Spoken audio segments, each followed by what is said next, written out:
So yeah, Little Belt Cattle Company is located in central Montana. Little Belts, right? Yep, Little correct. Belt, yeah. Yep, we're on the south side of the Little Belt. And yeah, we've run and managed about 30,000 continuous acres there. We run a cow-calf stocker basically program. And we also have a feed yard that feeds and finishes cattle for a branded beef company that we have as well. So we're really doing like 100% start to finish Montana beef. Oh wow. Yeah. And so my business partner and I, Tim Sheehy, we were both Navy SEALs together. And after getting done that and kind of getting out, not too far apart, I got out of the Navy in 2017. And then we'd always kind of had this idea of doing this ranch thing. I didn't grow up traditionally like on a ranch. I grew up with horses and animals and hunting and outside all the time, but it was just something I always had interest in. And after I got out of the Navy, I already had an undergraduate degree, but there's a GI Bill basic benefit that I had, and I was like, you know what, I'm just gonna go learn about something that I've, that I didn't feel like I like had to go to school for, but I wanted to. You wanted to. Yeah, and so I started really I was just helping some friends and stuff for free, and it was just something that really kind of resonated with me and connected. And then my business partner had started another company that was in the military defense technology space that he sold in 2019. And we kind of just got together and started talking about, making this thing a reality, and started looking at different properties and kind of assessing, just where we wanted to be. And, this is before all the COVID stuff kind of really happened, and which honestly for us was actually kind of good timing because we found basically 3 different properties that had been a ranch, a long time ago that we put back together basically. And we've kind of pieced, between our leases and our deeded leases, our state leases, our federal leases, we basically have pieced this whole kind of place back together to a certain extent. Cool. But, obviously 2020 hit and people started really looking at kind of the food system as a whole. And for the first time, I think like seeing cracks in a food system that we're all very reliant upon, but also a food system that, when's the last time that you've gone to the grocery store and you didn't have, in a large kind of amount of the products you're used to seeing and used to having. And so we really started looking at that and just kind of thinking about food production, and obviously coming out of a military background and special operations background, I think both Tim and I gravitate towards like being a small part of a solution to like a bigger problem.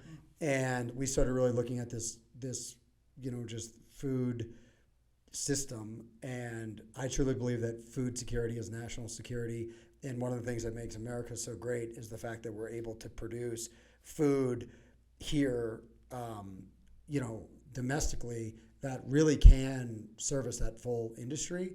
And we just really started looking at the fact that there was a lot of ranches that were turning over. There was a lot of ranch land that was being sold more into recreational type properties. But these, really large, acres that have always been dedicated to production agriculture were coming out of the system and really not being replaced anywhere else. And so you started looking at, the populations are going up, producers are going down, where if you don't have new people coming into this industry or multiple generation families continuing in this industry, where is that food going to ultimately come from? Right. And, we really started to build and kind of base our business around that. And I'll be perfectly honest, like we didn't even know exactly, we were pretty naive when we first got into it about like, what does that whole process look like? And it's pretty easy to say like, oh yeah, we're going to do start to finish cattle. Well, it's a totally different story when you actually start to do it and you see how complicated each piece of that is. And when you look at the different segments of that industry, kind of why they're there traditionally, and just the challenges that come with each portion of that. And ultimately it's taken us, this is the first year that we've really got to where we're, processing beef, on our own at kind of a volume where I'd say we're really doing it. And we've really kind of focused on, I'm going to call it, it's a direct to consumer model with a big focus on direct to wholesale back into our local communities in Montana. And yeah, that's what we do at Little Belt Cattle Company and Little Belt Premium Beef. And so I was a co-founder and I'm the president of that. And so I basically run everything from the day-to-day operations, all the way through kind of the overall plan of where we're going with it. And then, within that, we've got the ranch and the feed yard, and then I'll call kind of the branded beef side. And then we have a team of people kind of at each. So I help kind of run and manage all of them as well. That's impressive, because like you alluded to, each of those are usually its own segment. On one ranch is just a cow calf, or just a stalker, or just a feeder finisher, and you guys took it all on to do it all. That's very impressive to have. Yeah, it was a big bite, but it was it's really interesting, because as you do that, you kind of really have to start truly learning about all of those things, and it's very clear why it's segmented like that. But also, I think there's some reasons that doesn't always lead to the best kind of end result. And one thing that we really like is, we retain ownership of those cattle from start to finish. And so basically we provide quality assurance throughout that entire process. So from, those calves hitting the ground to, me going into our processor and, looking at those, carcasses. And I always think about it, it's hard to make decisions obviously in ag, those decisions, everybody's so used to today, these immediate, if I don't know something, I look it up on Google, right? Or, it's these immediate returns on kind of anything you want to do, where with ag, you make a decision. You might not see the right or wrong of that for, 12 months or longer at some point.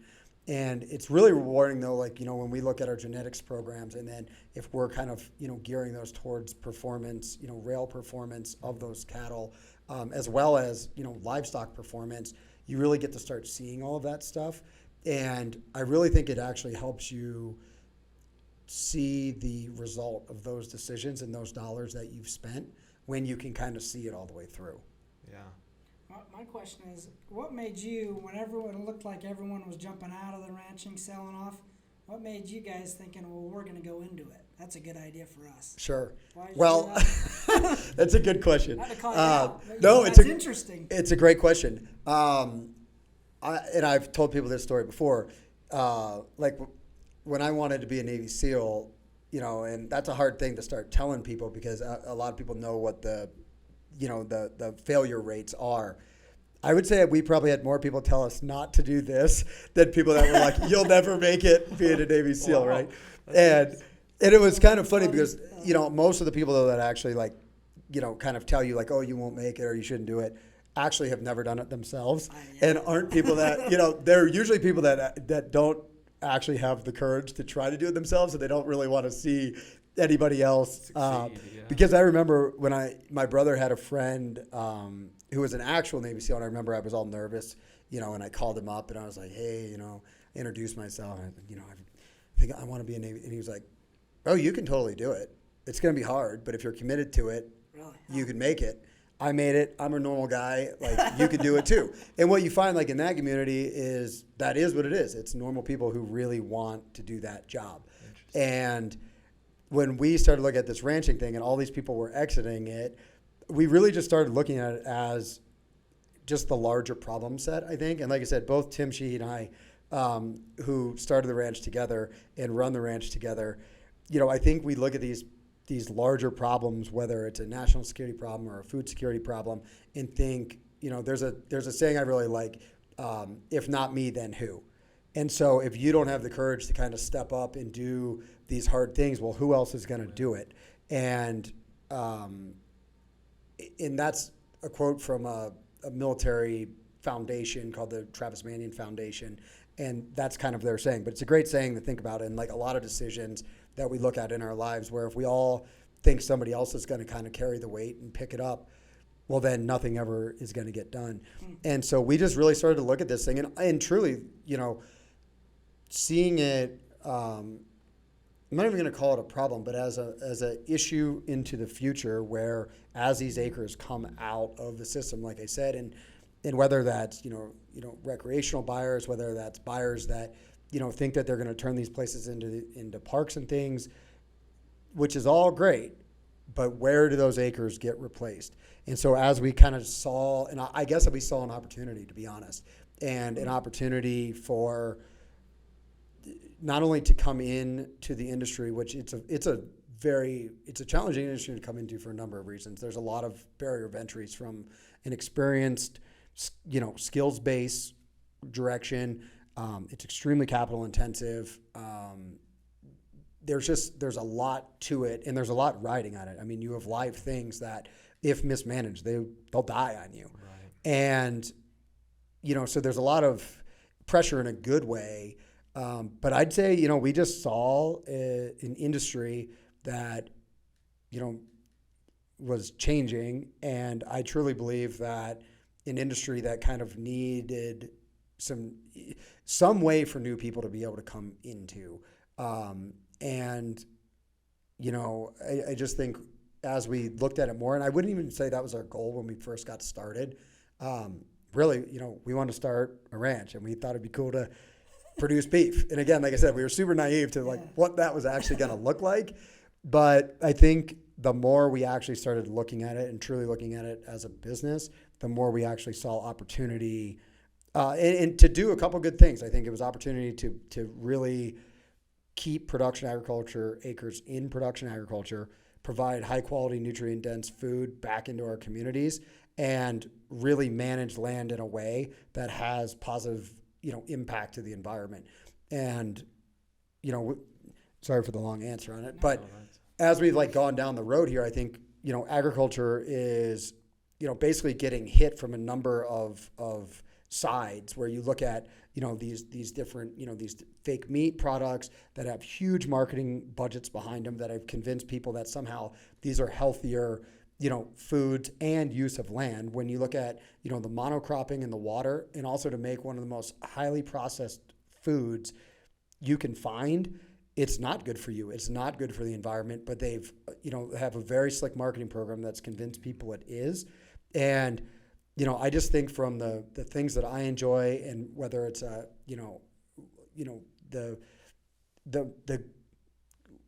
the positive management of our rangelands has positive effects on the environment, on wildlife, but it also produces really, truly high quality food for America. And I think that is just a huge thing. And again, I just feel really, I know Tim does too. We're just proud to be a very small cog in a larger wheel that does something that I really think brings higher value and purpose, for something kind of beyond yourself, which is just something I resonate a lot with, probably from the military experience. It drives you. It does, yeah, for sure. I'm a big kind of time-based guy, and I like my time to feel like it's of value. Right. And, our time on the planet is short. And ultimately we all want to do something that, leaves it, I hope, better than we found it. And I have 3 kids, and, Tim's got 4 kids, and, and so it's one of those things where, you had, I'm such a firm believer in that system, and that it has to be carried on, and it has to be carried on by the people that are already doing it, and also new people coming in. And there has to be some sort of way for those folks to ultimately work together. And for us, we have business partners that have been doing this for, 5 generations going on 6. And I think without them, we wouldn't be where we're currently at today. And I think now, without us, there's also some shared value there just from different life experiences and bringing outside the industry experiences in that have kind of made us all better together. So is it harder to become a Navy SEAL or a successful rancher? Well, I wouldn't say we're successful yet on the ranching. Just say yeah. Everything's still alive. Yeah, everything's still alive. We haven't. No, we're still. You know how it is. There's certain days where you're like, man, I really feel like this thing we're doing. And then there's other days where you're like, man, I don't know where this thing is going. Yeah. No, I think there's a lot of very similar, challenges, or there's a lot of parallels though between military and agriculture. And we actually try to do a lot to encourage veterans to come into the space.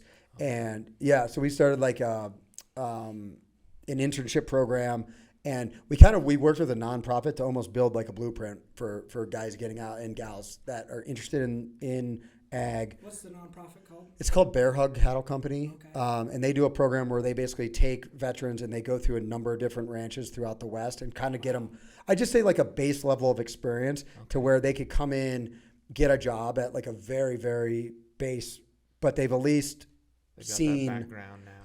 yeah, like they've got enough. They're probably not going to hurt themselves or somebody else.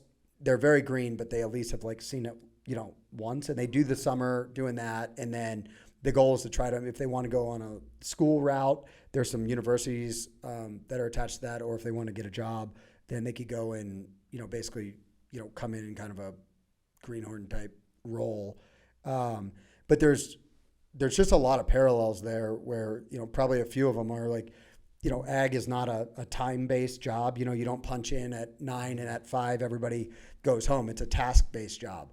And, very similar to the military, when you start, a mission, or you start whatever the operation is for that day, you generally don't just say like, oh, hey, we're, at 5 o'clock, fellas, time to go home. And, depending on what you're doing, right? And there's days that it's like that, but then there's days where you're in the mix on something and you're committed till it's done. Mm-hmm. And, I also think that the people you work with are also very similar to that and are committed to those tasks being completed and completed to the best of their ability. Okay. And I think too, just like, with military operations, there's a lot of outside forces that kind of have a say in the overall success or failure of operations.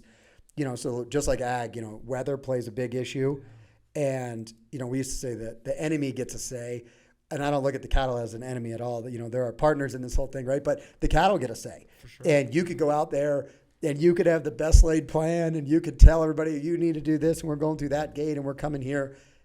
And those cattle might not do it. Yeah. And you have to be flexible to what you're doing. And you also have to recognize when the tides have turned against you to a certain extent and make kind of those quick on the fly calls to, but if you just try to force that plan when it's not working, you are going to be in for some long days. And I can tell you, I know that because I've tried to do it.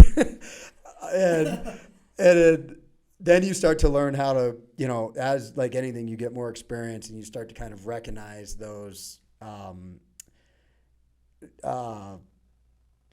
just things that are happening where you kind of go like, ooh, that doesn't, you start to notice those little things and start having to make those corrections. If you make the corrections, you can probably keep things going, no problem. If you don't, or you fail to recognize, that some changes have to happen, you could be setting yourself up for a long day. Yeah. Yeah, just like reading those cattle, knowing what they're doing, if they're starting to act different, doing things. It takes a lifetime, and I've worked with some guys that you feel like can just cattle whisperers, I guess, For sure. But they don't even, they just look at them and they're like, oh, this is going to be a different day because the way that, it's amazing, and you can just spend a lifetime learning from guys like that. Yep. And I agree. I think you just kind of have to be flexible. And I noticed on your website, you guys talked about low stress management and things like that. And I think as you implement those, that's how you learn.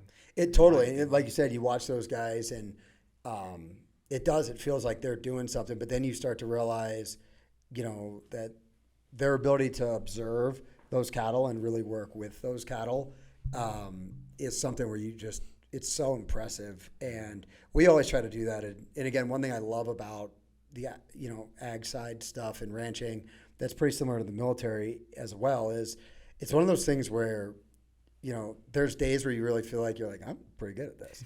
And then the next day it's like humble pie, full, and That's funny. And it's just one of those things. And the longer the more time you spend with people who've been doing it for a long time, even you realize that it's something that's a constant learning. There's never a day where you're going to jump out of bed and be like, man, I'm just the best. Like I've got this thing nailed. I know exactly how the day is going to go.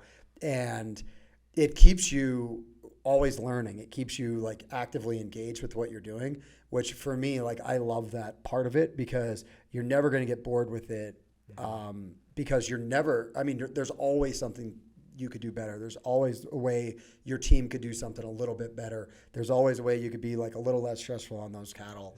And we worked with a guy named Whit Hibbard who does a lot of he's a super well known, and his courses are fantastic, and just his outlook on just the way that you work with livestock. I think carries over so much just into life as well in general. And, I think, again, if you're working with horses, you're working with cattle, it doesn't really matter. But there's a lot of like reflection of self in those experiences where, if you get on your horse and you're all grumpy, that carries over, or you sit there and focus on what you don't want the cattle to do or what you don't want your horse to do, and what do they end up doing? They do that. Yeah. I tell McKay all the time, I was like, you want to know something about somebody, you just go look at their horse. Their horse resembles the person in a lot of ways. Yep. And look at how they handle, Yep. how they handle stress with their horse and how they handle stress with their cattle. And I think it's a mirror that sometimes doesn't show us the best reflection of ourselves, but it's the reality. And I know, like with my kids and stuff, it's such a great lesson in patience and in doing things right. And also sometimes you just got to take a deep breath and, and like I was saying, I mean, there's just so many parallels, but like we used to and I'm totally stealing this from, the unit that I used to come from, but, basically, calmness is contagious, right? But so is stress. Yeah. So, whether you're on a team, whether you lead a team, but as you get stressed and you start showing that stress, that carries over into the people, into the livestock, and all of a sudden it just starts to snowball. Well, positive, that also is contagious, and calmness is contagious. And so when you keep that in mind, and when things aren't going your way, it's like, how do you react, right? That's kind of more the true reflection of somebody, and I think their operation versus when everything's going right. But I think that's something I always think about and working on those clinics and just working yourself where, you almost can set yourself up for success or failure just by the way you approach the day and the cattle and things not going your way. But I love that about it because That's interesting. it does. It makes you, I think about how do you interact with, other people, and how do you interact with your wife, and how do you interact with your kids, and it just, there's so much, I think, more to that. And it just because it exemplifies it so much, right? When you're not doing it right and everything's, and you're getting worked up and they're getting worked up and you're like, I don't know what's going on here, and it just, but you also, can recognize like, oh, man, maybe if we make a change right now, maybe we take a break here and let those cattle, mother up for 45 minutes. Maybe if we go slower, we'll actually get there faster, And there's just so many little things like that, again, I just love that it's one of those jobs where you're never going to go like, man, I'm so bored of this. Like, I know I've been doing this 20 years. I know everything. That's true. Like every day you show up is not the same. And I'm just not good at that. Like, like kind of that repetition of like, well, I'm just like, I like the fact that you've got to continue learning. You've got to get better, knowing the fact that, you could get humbled at any moment, I think is good because it makes you work hard to not have that happen. Mm-hmm. But also when it does, you go like, all right, what happened? How could we maybe have done things different? How could we done things better? And we try to implement a lot of that into just our own teams, especially on the ranch. And we like to, and we plan, we go like, hey, this is what we're trying to do. This is kind of what a win looks like. These are the left and rights that we want people to try to stay in. But we also try to keep it flexible. If everybody understands what a win looks like, they can make decisions on their own where they don't have to come to, myself or our manager and say, where do we need to go now? Like they could say, hey, they were going that way, and I know that gate takes them where we got to go anyway. So I just took them through there. And everybody then adjusts and shifts to what's happening. And I think it's important. And then afterwards, we always get together and we try to talk through, what went well, what was something that, you could have done better that maybe nobody else saw, but maybe if I'd done that, it would have had a positive impact. And then what's something that you learned that would be of value for the group.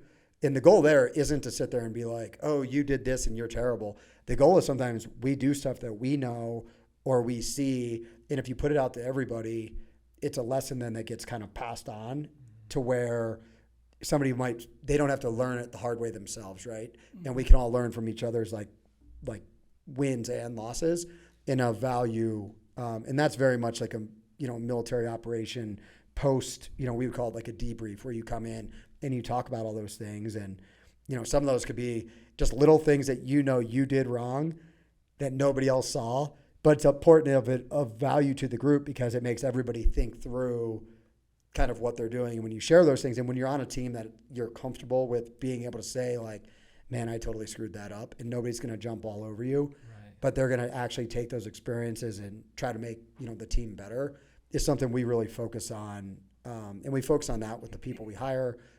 We focus on the people that work with us, for us. And it's something that's really worked well as it relates, I'd say, to like our cattle handling from day one to where we're at now, kind of the growth and the exponential growth that we've seen. A lot of that is just from experience trying to get better. But I remember trying to do things in the beginning and just looking back now being like, man, that was just how set up for failure you were.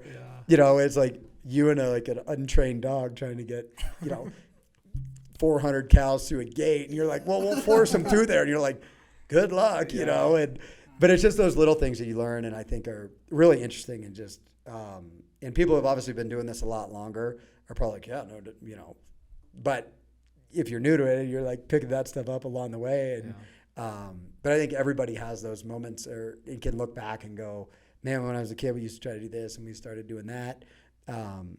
And maybe some people don't, I don't know. But I know that's something we always focus on is like, how can we do it better? And primarily, how is it going to be better for the handling of those cattle? And that goes all the way through whatever step, of that beef production we're in. Do you have an instance or a story where you were ranching and you're like, yep, I handled this situation this way, or something you did was you pulled from what you learned in the sales, where it's like, because I wouldn't say most ranchers are not Navy SEALs, and I think if we had a lot of Navy SEALs becoming ranchers, the industry would change a bit in a good way. So do you have an instance where you're like, I took this from the Navy SEALs and I applied it into ranching and pulled from that? Sure. Yeah. I mean, I think there's a just kind of a mindset that folks that come out of those backgrounds, I guess, kind of have on just being committed to what you're doing and to your team. And, kind of another saying that I really like, it's the, all in all the time. And you're committed to what that job is and to what your team is. And that's not just Monday through Friday. And, and I think that happens naturally across agriculture, like I said before. And that parallel is definitely there with folks that don't have a military background but come from an ag background. And it's something I really like. I think that there's, again, those similarities. There's so many of them where, like, I could go into stories about like cattle where I felt like that, and I've touched on some of them where you kind of just start to feel those like tides turn, and you start to go like you just start to see kind of a pattern of things maybe not going your way, and recognizing those and then correcting them and not just allowing them to continue. Sure. I also think there's definitely some things I would say with managing people. We've had some folks that we've had some amazing employees and we've had some terrible employees. And I'm a big believer in trying to like help, facilitate other people's learning. And whether you haven't managed people before or teams, but you have, a background in, ag that you're bringing in, but you're trying to maybe learn how to take that next step into management. And I try to do a lot that I learned from the military about developing your people and, always trying to help get them kind of to that next level. And almost to a point, you're trying to get that person below you, like prepared for your job, and you're being kind of prepared for the next thing and all the way down. Sorry to interrupt. Yeah. But what kind of things do you try to, like if I worked for you, Yep. and you're like, oh, Connor's a good worker, but I want to develop this into him that I learned from the SEALs, what would be the type of things you're trying to develop? Sure. So there's some really good books. Most of the stuff, these aren't my, independent thoughts. You know what I mean? I just stole them and I'm just regurgitating them for you guys. But there's some great books out there that are far smarter than I am and really good. One of which is called Legacy. It's written by a guy named James Kerr. It's all about the New Zealand rugby team called the All Blacks. They're like one of the most winningest sports enterprises of all time. I was fortunate enough to see a presentation that he did, but that is a book that the SEAL teams basically at certain commands is almost a must read. And the way that they run their organization, and you can get the book and read it. But there's a number of things where, you know, I would just say lessons that apply to any business or job that you have. And most of that is, you know, like their captains clean out the locker room at the end of the day, right? Like, don't ever be too big to shovel out the trailer. Actually, the boss, you know, if you're running your organization well, your team's probably out there doing more of the things you actually want to be doing. And there's plenty of things around that, you know, that need done anyway. And, you know, so I always tell people, you know, never be too big to do anything at your outfit, you know, and that means you might be the guy shoveling out the trailer so that when your guys get home, you know, they can get their stuff put up and if you're the boss or a leader, you know, there's nothing you shouldn't ask other people to do that you wouldn't do yourself. So that book is an amazing book just on how do you create and lead what I'd just call winning organizations and teams. I really like Jocko Willink's book, Extreme Ownership. I think that's a great book that just talks about taking responsibility for your position, training people to do basically what you want them to do and not micromanaging, you know, to do, I guess, what you don't want them to do. But it's helping develop people, and it's a great, there's some really great like tools in there I'd say that everybody can use. But also, if you're in charge of anything, I mean, the responsibility ultimately lies on you. So I think that's a great book. There's a book called The Men, the Mission, and Me. Dalton Fury, I believe, is the author of that. I might be wrong about that. But you can find it. And that basically breaks down the kind of the priority, you know, of an organization. Should always be the mission first, your people second, and yourself third. And if you run your organization like that, you're probably going to be successful in your overall management. You know, and if you think about that in a situation, and if your people understand that as well, hey, the mission is we got to go do this, right? And then it's everybody else, and then it's yourself. And that's very special operations centric as far as like the mindset on, you know, you're helping your buddies before you're helping yourself, and your gear should be the last gear that gets put up, you know, because you're helping the team gear, your buddy, and then yourself type of deal. So that's a fantastic book. And again, just some amazing like life lessons I think we all can apply to whatever industries that we're in. But I reread those 3 books a lot. Everybody that works for us gets those books. And if you're in a management role, like, and we're having issues with something, a lot of times we sit down and like talk about those. Now I can't guarantee like that's not going to all of a sudden make you like some like amazing leader, and that all of a sudden if you don't want to do it, you know, I tell people all the time, like, I'm not here to motivate anybody, but I will try to give you the tools but you got to want to do it, and you've got to want to strive to, you know, do whatever that role is. And whether that's, hey, I want to come in and, you know, I want to start cowboying at a place, or I want to run a place, and everything in between, you have to have the self-motivation within you. And there's plenty of tools out there, and those 3 books are great, you know. But like if you came on working with us, you know, it'd be like, hey, and people kind of look at you sometimes like, do you want me to read these? I'm like, yeah. Yeah. And like, there'd be a time where I'd be like, I want to also hear what your thought is on them. But I tell guys, if you come to me and you make a decision that is not a good decision, and you say like, hey, this was the situation, and I used the principles I learned in these books, and I made the best decision I could, and it didn't go my way, I'm probably going to be like, okay, like, what did we learn? But I'm probably not going to get on you, because those are driving principles I tell people to you know, resort to. And like I said, that's not going to all of a sudden but they're really great books to help kind of guide, and they apply to everything. But I really feel like as you start to look at more the management of people, they really apply to that. And I think at the end of the day, like, all these businesses come down to, you know, they're all people businesses, right? Everything is. And we love working with cattle and horses and all this stuff, but you also got to be able to manage a team. And if you want to progress, you know, in the industry and work your way up, you have to be able to develop those skill sets as well. And if you don't, you're kind of building a glass ceiling on yourself. And that is a hard jump, going from kind of the operator role to more of a management role. And I'll be the first to admit, I mean, we've had people that I feel like we've developed very well. We've had people we've tried to run through the same program that just didn't want it bad enough themselves, and they didn't work out. And I see that as a failure on my end, those folks that didn't work out, and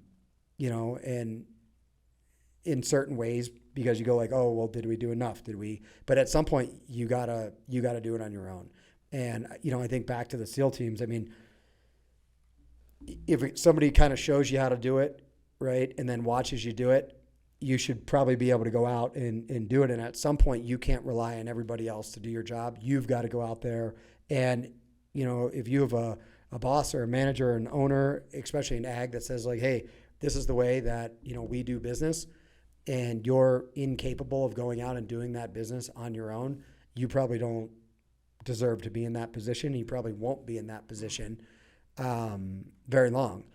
But at some point, you can't rely, if you're going to be in that management role, like you've got to be able to run and manage. And our current manager now, Ethan Forrester, has been fantastic at, taking a lot of these lessons, building and growing, fantastic, cowboy skill set background, and now really layering on the management piece. And I think, where I see his potential career going, I think is awesome. And for me, like, that's really cool to help. Again, like, I don't ever want to hire somebody that's not better at me in something. I want people that are better than all of us, and that the rest of our team is a little bit better than them someplace else. I think people are scared to hire people that are more experienced, better than them, because, oh, if I'm the boss, what if this guy's better than me, right? But in actuality, if you're bringing something to the table that makes them better, and she's bringing something to the table that makes you better, and we're all getting better together, well, then it's like a total win-win. And that's something we try to do, as well, where if I get somebody that applies to work for us and I don't feel like they wouldn't be better at somebody somewhere, then what are they bringing to now that's, more of an experienced role if we're bringing an intern. But even if we bring like a military intern on, like, they probably have some experience way outside of ag that they could bring to the table that would apply in some way, that would help somebody else out in an area they might not have as much experience. Yeah, it's like what you said, that the mission or the goal is the number one most important thing. And so you want to bring in somebody that can contribute to that and lift the whole team up to get there, right? How is that different? I've never really pieced that. Yeah, that's interesting. Yeah, that's a good thought. Yeah. It's like the rising tide rises all boats, right? Yeah. And I think people are so scared anymore to, like, have people around them that are better than them, even if you're in a management position. But that's really what you should want. And you should want to develop people to, what better way to look back if you're a leader or manager than, like, have a bunch of people out there that, are taking the skills that you taught them and applying those within your organization or somewhere else, and seeing their careers progress. And we've had people where I feel like we've helped manage and develop them, and we just didn't have that, like, next step for them, and they went someplace else, which I was even, happy about that, and seeing them do well, like, is something that I'm proud about, because I feel like, again, like, it was just a small part in help developing them get to where they want to go. And I know, like, if I ever had a role that was open and was in line with their career move, like, that's just more people out there that potentially could come back, or you never know where those things are going to go. I think that says a lot about, was it Ethan who your ranch manager is? That says a lot about Ethan too, because he's training people that ultimately would be a competitor in his position. Correct. Per se. Sounds like they go elsewhere, but that says a lot about him. And we've talked about that before, right? Because everybody gets that a little bit of, like, ooh, yeah. But I think competition is good. I think competition, but, one thing I probably because of my, background prior to this, like, I love a good, healthy competition. And I love somebody that's, says, hey, I'm coming for that job. And Ethan told me a while back, like, I'm filling this job at some point. He didn't start off there. He did not. No, he worked for us for a few years, did a really good job. And then but he let me know with where he wanted to go. And then I knew where he wanted to go, which made it very easy to be like, okay, cool. Here's, like, the skills then you need that we got to work on. And then when the opportunity arose and he had done all those things, it was easy, right? Step right in. Right Good for step. him. Yep. Good for him. Yep. I think it takes, like you were talking about earlier, that in order to do that and to not feel threatened, you know, if you hire somebody, like it just takes humility, a lot of humility in that environment. And Yep. then that, if everybody's that way, it then just drives this environment of learning, because then everybody's humble enough to learn from their mistakes, others' mistakes. They want to get better. Yep. So then it's like this cycle of humility and learning and getting better. And Yep. And if you're new to it, right, like there's not really any other way to do it, really. Yeah. Because at some point, I mean, you can call you can phone a friend, but at some point you're going to be out there by yourself or with one other person, and you're going to have some sort of task that has to get done. And if you guys haven't kind of worked through that process you just said, it's really hard. And if you can't, like for me, like I could call my dad. He's going to be like, I don't know what to tell you,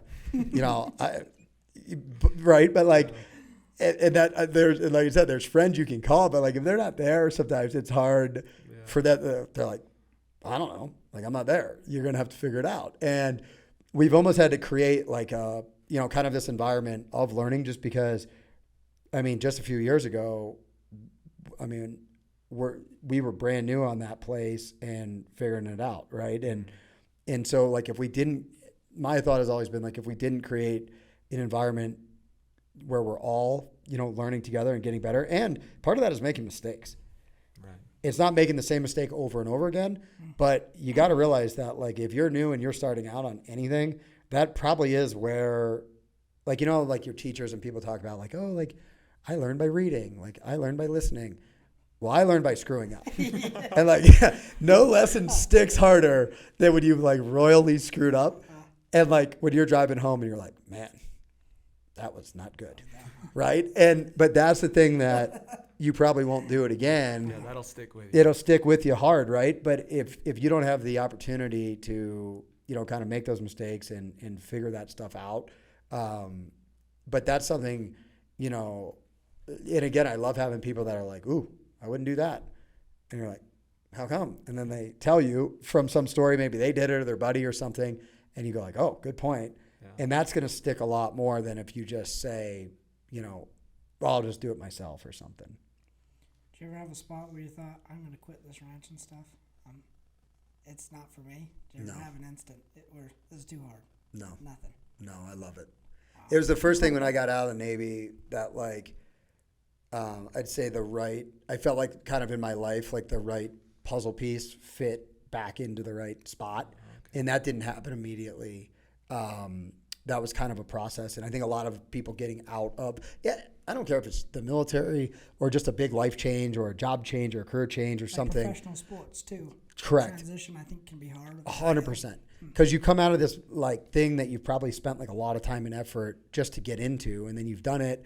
And if you did it like at a high level and you did it well, and then you make this change. And like for me, like I wanted to get out. I was ready to get out of the military. I had an amazing experience, like unbelievable opportunity, and like I wouldn't be sitting here with you guys if I hadn't had that experience. But it doesn't make it.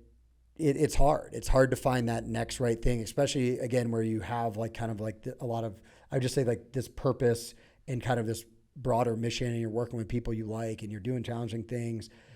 That almost becomes addicting in a way. And even when you're not doing like the same kind of like high adrenaline type things, but it's still that feeling of value and really what you're doing is really bringing, some level of higher value is just important. I think when you get used to that feeling, it's hard to get away from it. And it's also hard to find that. I think a lot of people just have a hard time finding that next right thing. And so for me, it was the minute I was just, going with friends to their places and then just was like, man, it just kind of clicked. And I don't know. I just really liked it. I feel very fortunate the same way I did about the military. Like even on the worst days, those are the days where you still go, I feel lucky to be here. And that's how I feel.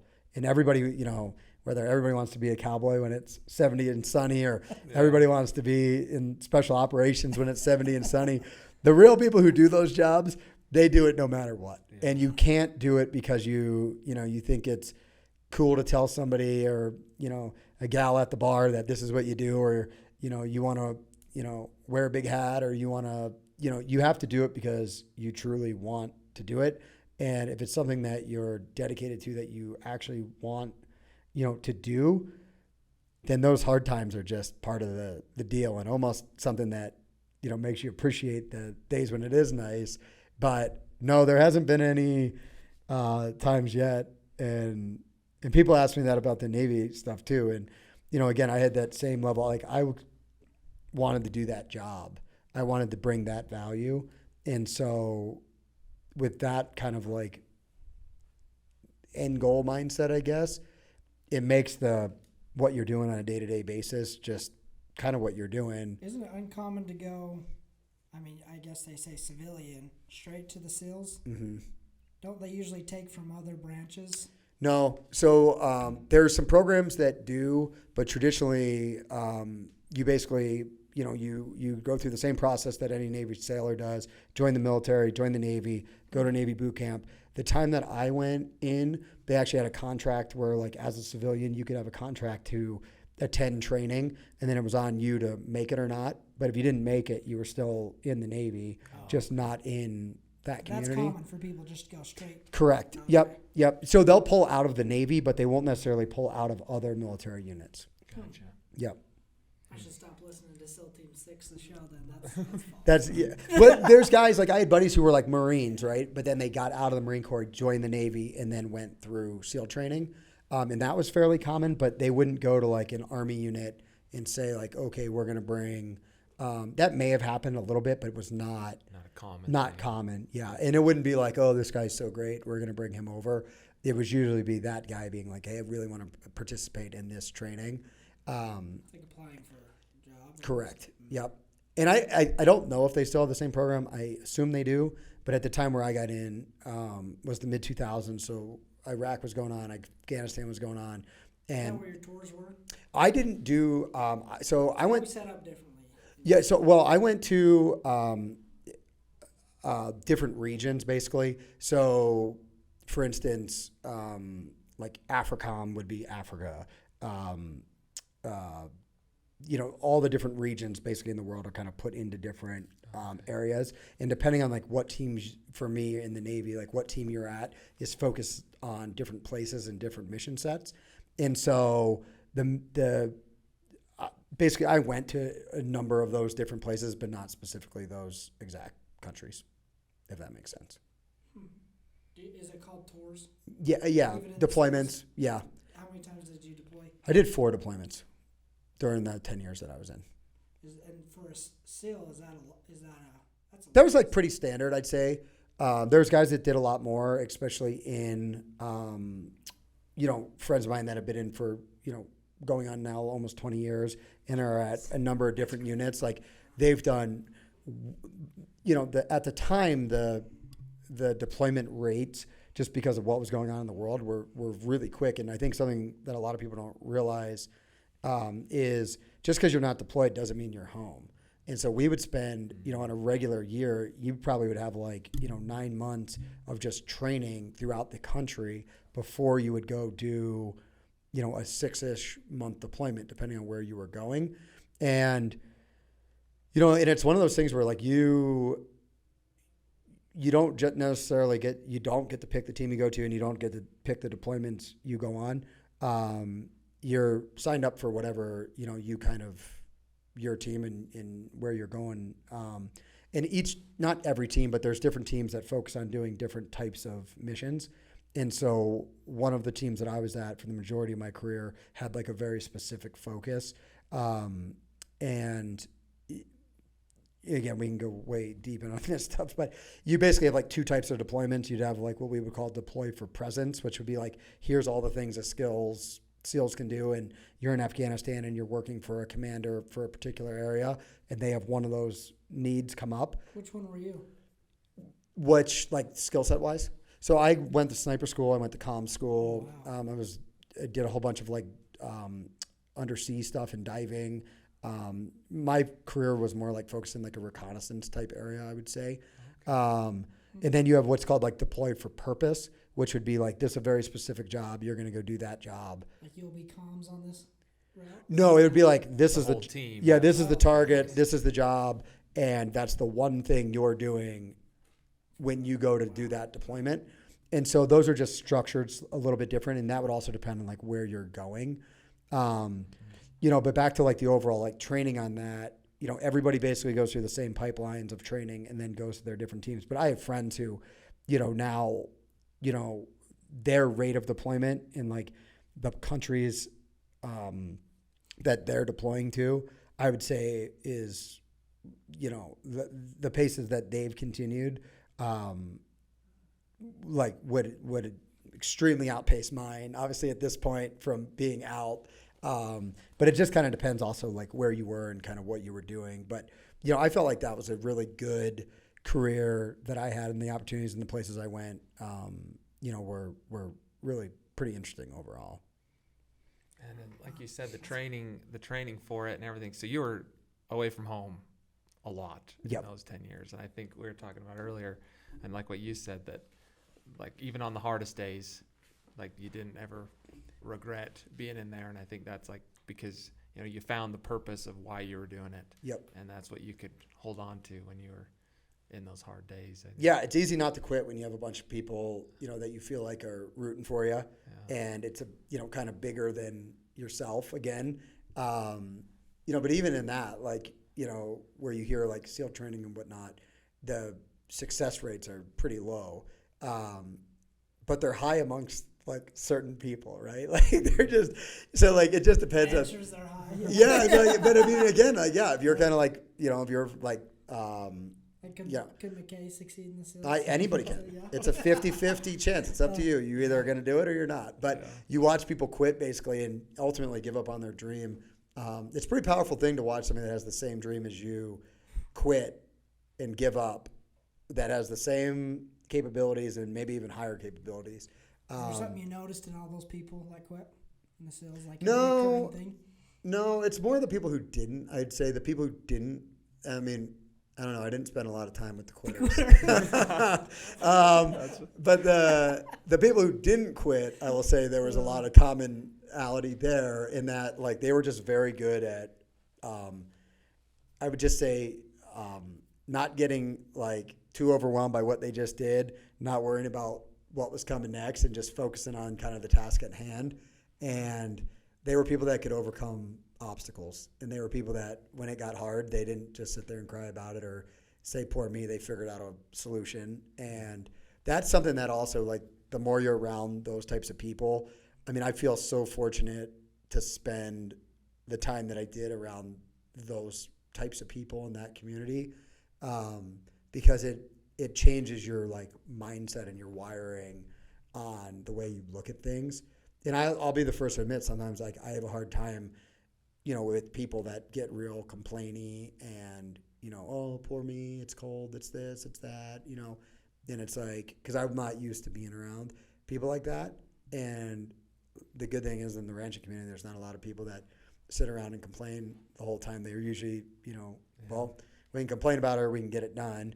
And, I think that's something that, again, just, the same way I feel very proud to come out of the SEAL community, I'm very proud to, be in this community as well, or coming into this community, and I guess fighting for a spot in this community, because it's definitely one of those things, right, where you don't just get to come in and you got to prove yourself, and you got to prove that, you're somebody that's worthwhile, and I think you got to fight for your position on the team, and that's just not at your company or wherever. That's also in, amongst your peers, and just, I think it's really important to me. Like I look at all these multi-generational ranches with just a huge amount of admiration and respect, and truly, like, I want them to look at what we're doing as a new ranch and say, like, man, they might not be the best at it, but they're trying. They're working hard. They're working hard, and,